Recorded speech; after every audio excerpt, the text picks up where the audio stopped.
Ever since COVID happened, a lot of people have really enjoyed working from home, myself included. There's nothing I like more than just doing my work and actually being productive in my own space while having some cats, and also having the flexibility to do things I need to at home instead of let them all pile up. I unfortunately don't happen to have like 7 maids. Now, with a new job, I'm able to do that more because it's more remote. And that's kind of just like the post COVID world, right? Most people have been able to get jobs that otherwise would have traditionally been done in an office and remove it from that environment. And there's all kinds of polls and surveys that say people are more productive outside of that. And unless you actually need to do something with your hands on it, most people are just editing Excel documents and presenting data.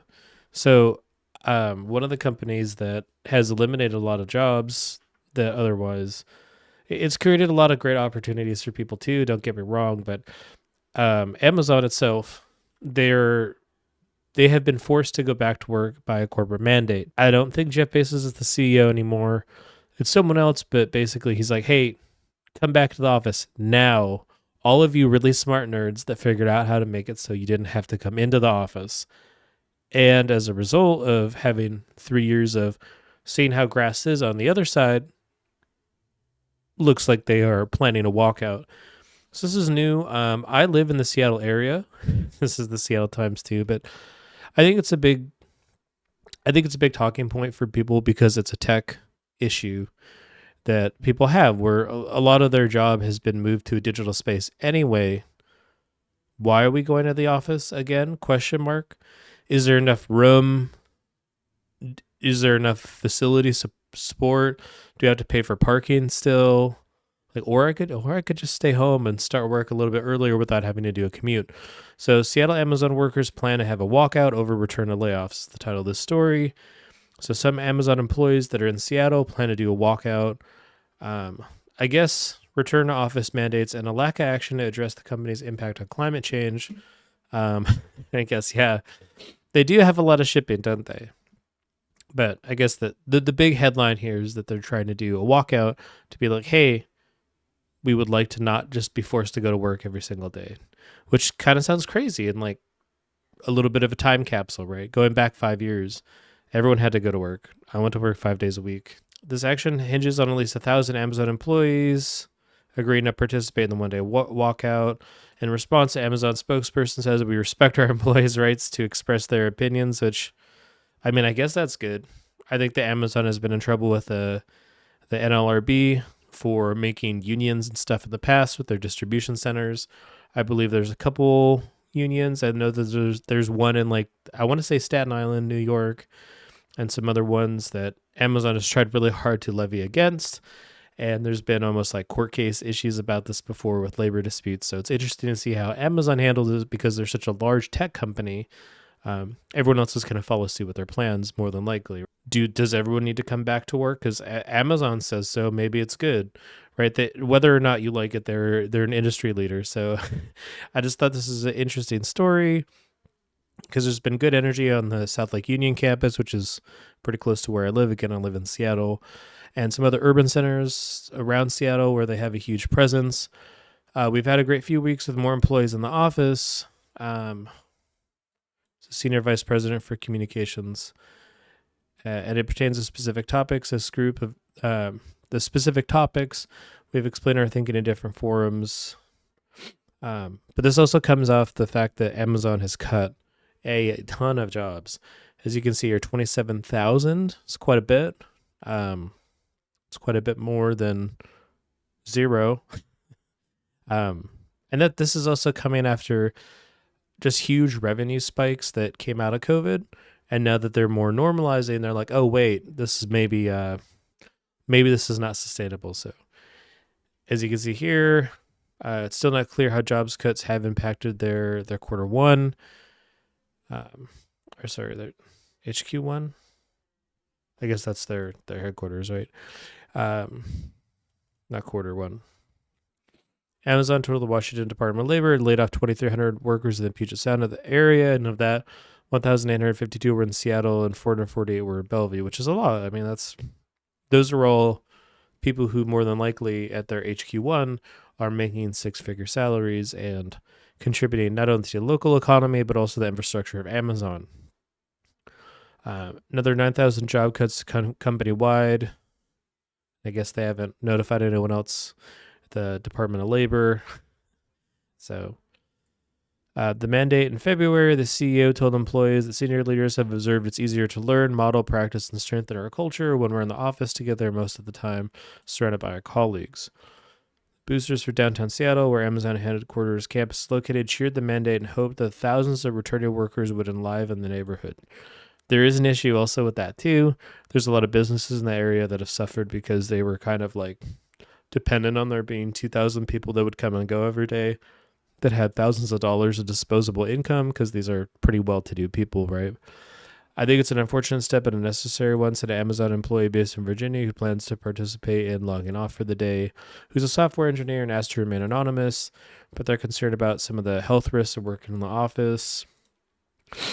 And yeah, it's definitely a benefit. This article doesn't do a great job of talking about the benefits of being able to have flexibility in your life and your schedule, and the fact that maybe working and commuting every single day of your life. I guess, yeah, the company culture might not be super warm, but there's usually still a lot of work to do. And, maybe I just come from the era of where I would use my different kind of internet messengers and keep in touch with people. I'm just maybe too much of a millennial that grew up with all the technology at my fingertips, where I'm not like, man, I really wish that we were going to like Chili's tonight for a Thursday happy hour. Like that doesn't matter to me. If I work with people, I don't know. I guess I don't feel the need to really be in like a super high performing team, because I don't know. A lot of these jobs are not looking out for people. They're laying them off. It's hard to get people to be motivated.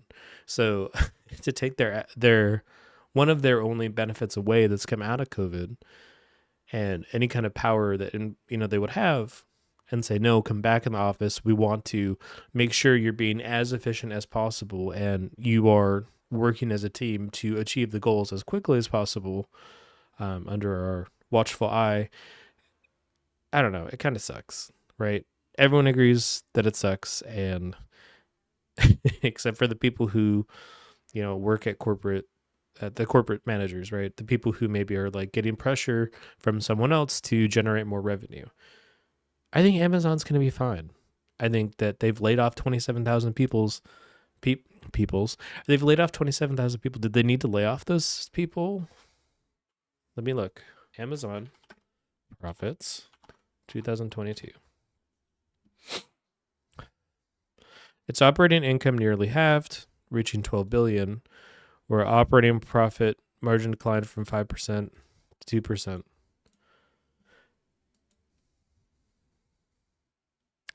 Amazon annual revenue was $513.983 billion. Like, I feel like that's a GDP of some small countries. I think they'll be fine. I think that with companies keep treating people like this with layoffs and taking away the perks they have, it's only inevitable that they're going to do walkouts. Maybe they're going to strike.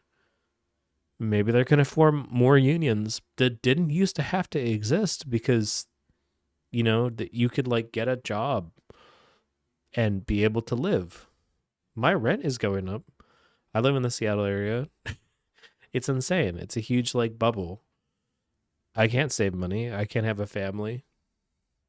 It's just kind of what it is. If you live in Seattle, you have to basically do this thing where you move at least like 25 miles away in either direction of where you work, so you can afford to like live reasonably and save money, which means that, I don't know, eventually areas will just become super gentrified with like rich people. I guess that's the ultimate goal, to spread the wealth out, but it's still super expensive. It's still something that's not really sustainable. And I think that giving like less of reasons for people to stay here and work here is not a good forward thinking plan I think that is very short sighted. So I don't know. I guess we'll see.